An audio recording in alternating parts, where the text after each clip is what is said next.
코로나19는 약자들에게 더 가혹한 질병이었습니다. 부모님들이 계신 요양시설 면회는 여전히 막혀 있고 자식들에게서 멀어진 노인들.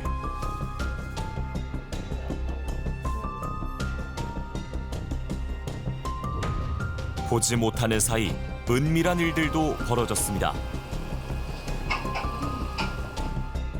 어머니가 물건이냐? 어머니를 물건 다루듯 관리한 코로나19 격리가 끝나고 오늘부터 요양병원과 시설 등 대면 접촉 면회가 허용됐습니다.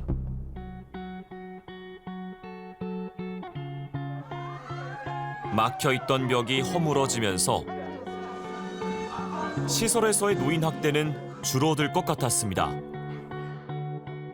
그런데 현실은 어떨까요? 나한테는 일어나지 않을 일이라고 생각하는 거죠. 사람이 설마. 그랬는데 진짜 주먹으로 이렇게 풀스윙으로 여기를 쳤거든요.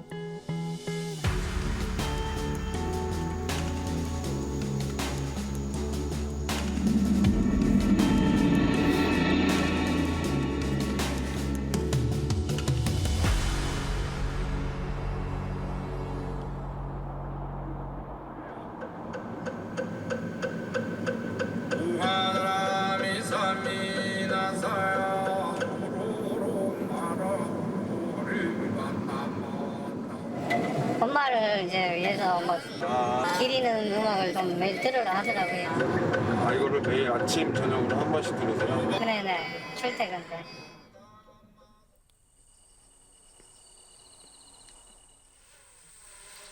갑작스러운 이별이었습니다. 한 달이 넘었지만 형제는 아직도 믿기지 않습니다. 어머니 자주 찾아뵙지 못해서 죄송해요. 이제 자주 찾아와서 아버지랑 같이 아주 행복하게 계세요. 자주 찾아뵐게요. 뇌졸중으로 몸이 불편해진 어머니를 아들은 6년 동안 직접 모셨습니다. 요양원으로 옮긴 건 재작년 11월이었습니다. 그러다가 넘어지면 못 일어나니까 그게 하루 이상 누워 있고 하니까 그게 이제 위험하겠다 싶어가지고 요양원 결심했거든요. 처음엔 잘 모셨다 싶었습니다. 22년 2월 이때만 해도 인지가 가능했어요. 이렇게 보고 있고 매달 이렇게 촬영을 하시는 거예요?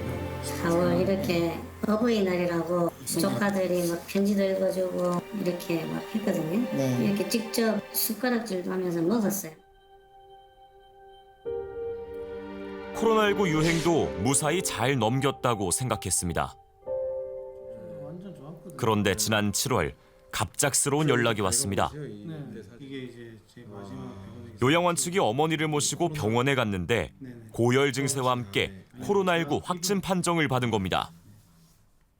일반인도 병원에 들어가면 지금 코로나 검사를 해야 되거든요. 근데 제일 먼저 시행이 이제 코로나 검사하니까 양성 반응이 나온 거죠. 문제는 그뿐만이 아니었습니다. 올 초 발에 입었던 화상이 심해져 피부가 괴사한 사실을 코로나19로 입원한 뒤에야 알게 됐습니다. 일주일 정도 지나가지고 병원 측에서 전화가 왔어요. 어머니 발 상태가 화상이 심한데 이거 어떻게 치료를 해야 되겠다고. 요양원이 아니라 병원에서? 네. 화상이 걸린 적이 없는데 무슨 화상이죠? 이러니까 화상이 있대요. 심하대요. 그제서야 이제 요양원 측에 전화를 해가지고 화상이 있느냐. 저는 아직도 이해가 안 가요. 찜질팩으로 이만큼 화상을 할 수가 있는지 올려놓고 밑에 수건을 깔았다고 했는데 어머니가 그 수건을 빼가지고 화상을 입었다고 어머니한테 잘못을 씌우고 있거든요. 병원에서 코로나19 치료를 마치고 퇴원한 뒤 다른 요양원으로 모신 지 6일째 되던 날 어머니는 끝내 눈을 감았습니다.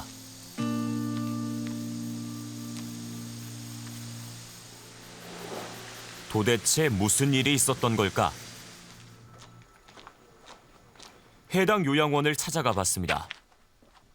어제 혹시 언제 오세요? 저희가 서울에서 내려왔는데 오늘은 안 되실 것 같은데 오늘은 일정이 있으셔가지고. 전화로 자초지종을 물었습니다. 요양원장은 요양원에서 병원에 가기 전까지 코로나19 증세는 없었다고 주장합니다. 자가 진단을 해도 아무 문제가 없었고 그리고 온도도 있는데 아무 문제가 없어요. 선생님 이게 그러면은 원장 선생님 제가 지금 지도를 보니까 실버타운에서 병원까지 30분 걸리는데 그 정도 걸리겠죠. 열도 그 30분 사이에 올랐다는 거예요? 열이에 제가 말씀드렸잖아요. 지금 바로 밥을 먹었어요. 어르신들이요. 밥을 먹는데 밥 다 먹고 나서 방에 가면 5초밖에 안 걸리거든요. 5초 만에 돌아가시는 경우가 있어요. 그러니까 30분 만에 열이 올랐다는 거예요? 당연하죠. 병원에 물어보세요. 몇 시간 만에 검출되진 않잖아요. 아니요, 그거 누가 합니까? 그거 의사입니까? 기사님이 의사입니까? 아무도 몰라요. 그는 몸속에 있는 거라서. 그거는 이미 다 발에 입은 화상도 병원에 가기 전 다 나은 상태였다고 주장했습니다. 6월 말에 딱지 다 안 잡고 특별한 거 없었고요. 7월 12일에 입원을 했을 때 아무 문제가 없었는데 7월 20일에 계사가 발견이 돼서 자기가 그렇게 진료카드에 돼 있단 말이에요. 그러면 자기 병원에서 계사가 일어난 거지. 왜 우리 보고 그러냐고요. 적으로 그게 단기간에 그렇게 일어났다고 보이더거든요. 아니요, 상식이 왜 필요했습니까? 의사만이 그거를 진단을 내리는 거고 하루. 그럼 만약에 제가 다른 의사 지금 가족과 요양원 측의 입장이 명확하게 엇갈리고 있는데요. 관건은 지금 이 어르신께 코로나19 증상이 나타났을 때 요양원 측에서 제때 적절한 조치를 했느냐 못했느냐 여부인 거잖아요. 네, 그렇습니다. 요양원장은 병원에 가기 전까지, 어르신이 가기 전까지 아무런 증상이 없었다는 거고요.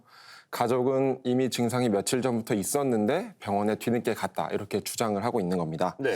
그런데 저희가 취재해보니 어르신께서 그 확진 판정을 받은 병원, 그 병원 30분 거리 떨어져 있는 그 병원에서 기록을 보니 이틀 전부터 할머니에게 고열이 있었다는 기록이 있었던 것으로 확인이 됐습니다. 예, 이 책임 소재가 좀 명확하게 밝혀져야 할 것 같은데 조사는 제대로 이루어지고 있습니까? 네. 현재 해당 지역 노인보호 전문기관에서 방임 정황을 포착해서 조사를 하고 있는데요. 노인보호 전문기관은 요양원 관계자를 조사 방해 혐의로 경찰에 고발까지 했습니다. 예. 이걸 보면은 해당 요양원이 조사에 조금 비협조적인 거라고 좀 짐작할 수 있는 부분이 될 것 같습니다. 지금 기관 조사에도 제대로 응하지 않을 정도면 코로나19가 한창일 때보다는 상황이 조금은 나아졌겠지만 그래도 여전히 외부에서 요양원 안에서 어떤 일이 일어나는지 정확히 알기는 쉽지 않을 것 같습니다. 네, 그렇습니다. 안타깝게도 최근 요양원 등 기관에서 발생한 노인 학대 건수는 급증하고 있는 추세인데요. 중앙노인보호전문기관이 지난해 발표한 자료에 따르면 요양원 등 기관에서 발생한 노인 학대 건수는 2018년 788건, 2019년 1067건, 예. 2020년 874건, 2021년 2170건입니다. 2012년 267건과 비교하면 폭발적으로 증가한 겁니다. 물론 어르신들을 잘 보살피는 요양원도 많겠습니다만 그래도 학대나 방임 피해를 줄이려면 제3자의 관리 감독도 상당히 중요해질 것 같습니다. 네, 그래서 올해 6월부터는 시행규칙이 개정돼 요양원에 CCTV를 의무적으로 설치하게 됐는데요. 공동 거실, 침실, 치료실, 식당, 엘리베이터 등 개별 구역마다 CCTV를 한 대 이상 설치하게 시행규칙이 개정됐습니다. 만약 이렇게 CCTV 설치가 의무화된다면 지금 일어나고 있는 여러 가지 방임이나 학대 피해들을 줄일 수가 있을까요? 어느 정도 줄여질 거로 보긴 하는데요. 다만 근본적인 예방책으로는 한계가 있다는 지적도 나옵니다. CCTV가 있는 곳에서 발생한 노인 학대, 방임을 취재해봤습니다. 수도권의 한 요양원. 오정남 할아버지가 식판 빈 곳을 숟가락으로 긁습니다. 빈 그릇을 굉장히 많이 긁으셨어요. 그러니까 배가 고프셨던 것 같아요. 그래서 그 빈 그릇을 이렇게 쇠 그거를 긁으시더라고요, 아버지가 계속. 근데 그 식판을 확 낚아채 가듯이 갖고 가셨어요.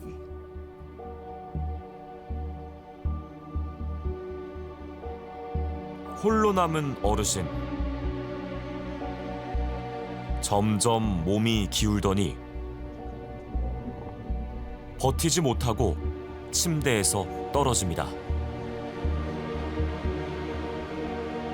아등바등하지만 사람은 오지 않고 요양원 관계자로 추정되는 사람들도 노인을 여러 번 지나칩니다.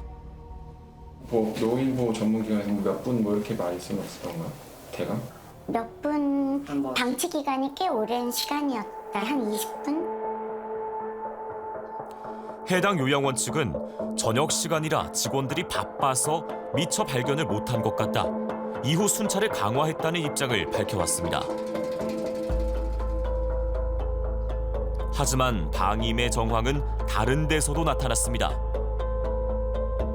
아버지가 아래 거를 안 끼고 계시는 거예요. 그래서 아빠, 내가 이거를 깨끗하게 닦아드릴게요. 치아를 주세요. 그러니까 우리 아버지가 애기처럼 안 주려고 그러시는 거예요. 이렇게 이를 물고 그러셨어요. 겨우겨우 빼내고 씻어서 끼워드리려고 보니 치아가 그렇게 돼 있더라고요.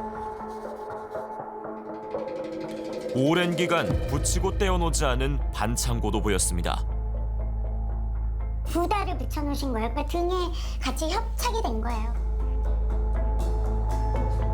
경찰은 방임 혐의로 이 요양원에 대한 수사에 착수했지만 오 할아버지는 지난달 숨을 거두고 말았습니다.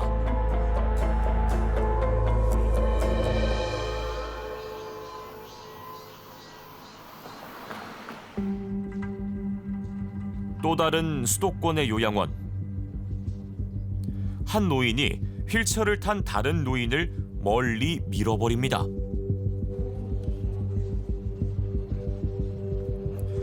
밀려난 노인이 휠체어를 끌고 다시 오자 이번엔 주먹을 휘둘렀습니다. 지난 2월 요양원에 입소한 송인식 할아버지는 들어간 지 한 달도 안 돼 황망하게 세상을 떠났습니다. 응급실에 이제 들어갔을 때의 상황은 의사 선생님 얘기로는 뇌출혈이다라고 얘기를 하셨고, 그런데 경찰 수사 결과 폭행은 한 건이 아니었습니다. 이제 CCTV에서 2월 11일 날 저희 아버지가 저희가 인지하고 있는 그 폭행 말고도 4건의 폭행이 더 발견이 된 거예요. 저희가 알고 있는 3건까지 하면 총 7건의 폭행이 발견된 거예요. 요양보호사가 폭행한 사건까지 확인됐습니다. 아래에서 풀스윙으로 쳐서 저희 아버지 이 귀 쪽 있는 데를 타격을 하더라고요.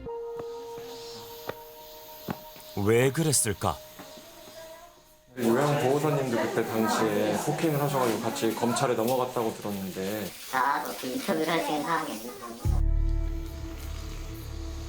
요양원은 해당 요양보호사를 해고했고 지자체는 요양원에 대해 지정 취소 처분을 내렸습니다. 하지만 유가족은 이걸로 충분하지 않다고 주장합니다. 나중에 이 사람이 어떤 법적인 처벌을 받게 될 경우에는 그다음부터는 일을 못 하겠죠. 그런데 그 전까지는 어느 요양원에서도 일을 할 수 있는 그런 거고. CCTV가 있는데도 저런 일들이 버젓이 일어나고 있는 거라면 CCTV 설치가 의무화가 되더라도 근본적인 한계는 있을 것 같습니다. 네, 그렇습니다. 실제로 많은 학대가 CCTV가 있는 곳에서 발생을 하고 있거든요. 근데 문제는 이 CCTV에 대한 열람입니다. 현장에는 보통 노인보호 전문기관이 1차적으로 방문을 하는데 나가거든요. 아까 잠깐 언급된 시행규칙 개정에 따라서 노인보호 전문기관도 이제는 CCTV를 열람할 근거가 어느 정도 마련은 됐습니다. 예. 하지만 현장에서는 다른 사람들의 초상권 그리고 개인정보를 이유로 열람을 거부하는 사례들이 좀 있다고 합니다. 조사에 난항을 겪을 수밖에 없는 거죠. 결국 요양원 운영자들의 태도가 상당히 중요해지겠는데요. 그렇죠. 근데 또 그게 쉽지 않다고 합니다. 한번 직접 들어보시죠. 우발적인 그런 이제 신체적 학대들이 많이 있는 것 같아요. 이런 경우에 그 시설 운영자들이 노인 학대 신고를 하도록 좀 독려했으면 좋겠다. 근데 그게 독려만 가지고 안 되거든요. 왜냐하면 시설에서 노인 학대가 발생하면 시설에 대해서는 행정처분이 나가니까 시설장들도 숨길 수밖에 없죠. 현행법상 학대 정황이 확인되면은 영업 정지, 지정 취소가 내려지는데요. 뭐 영업 정지만 치더라도 요양원은 어르신들을 모두 내보낸 다음에 영업 정지 기간이 끝나면 다시 어르신들을 모셔야 합니다. 사실상 처음부터 시작되는 리스크가 있다고 하는 건데요.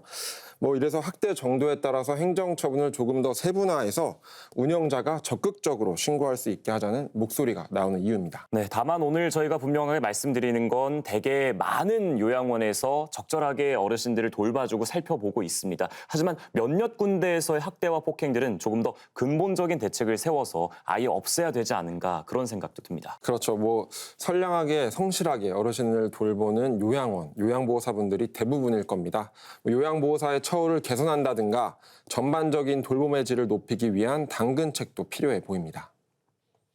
요양보호사라든가 이런 분들이 굉장히 돌봄을 제공하는 데 있어서 가장 어려움을 겪으시는 분들이거든요. 그래서 이런 그 어려움을 좀 경감시켜주는 노력이 필요하다고 볼 수 있는 거죠. 요양보호사의 수를 늘리는 것도 방법일 수 있고, 그다음에 요양보호사가 받고 있는 그런 급여에 대해서 좀 뭐 현실화해 준다든가.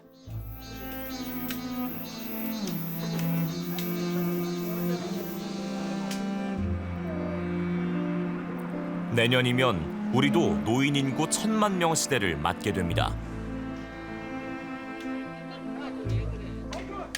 그런데 준비는 얼마나 돼 있을까요? 우리나라가 지금 노인을 위하는 나라라고 생각을 하세요? 뭐 그렇진 않아요. 그렇진 않아요. 누군가의 보살핌이 필요할 때 가게 되는 곳. 그곳이 언젠가부터 두려움의 대상이 돼버렸습니다. 나는 요양원 같은데 별로 가고 싶지가 않다 이거지. 내 생각은. 나는 절대로 안 가려고 그래. 안 가려고. 그냥 조그만 학구방이라도 내 집에서 살다가 그냥. 반복되는 학대와 방임을 막으려면 관계기관의 감시와 처벌도 필요합니다. 하지만 더 중요한 건 결국 내 일이 될 수도 있다는 마음에서 비롯되는 관심과 노력 아닐까요? 이 문제는 우리 사회가 계속 취재를 하시고 계속 공론화하고 계속 답을 찾아가야 되는 부분입니다. 사회학적인 원인에 대한 탐색이 필요하고 이런 현장에서 겪는 어려움들을 가능한 신속하게 받아서 정책이나 입법에 반영을 해줘서 노인학대 문제가 좀 더 근본적으로 해결될 수 있는 길을 찾아가면 좋겠다는 말씀입니다.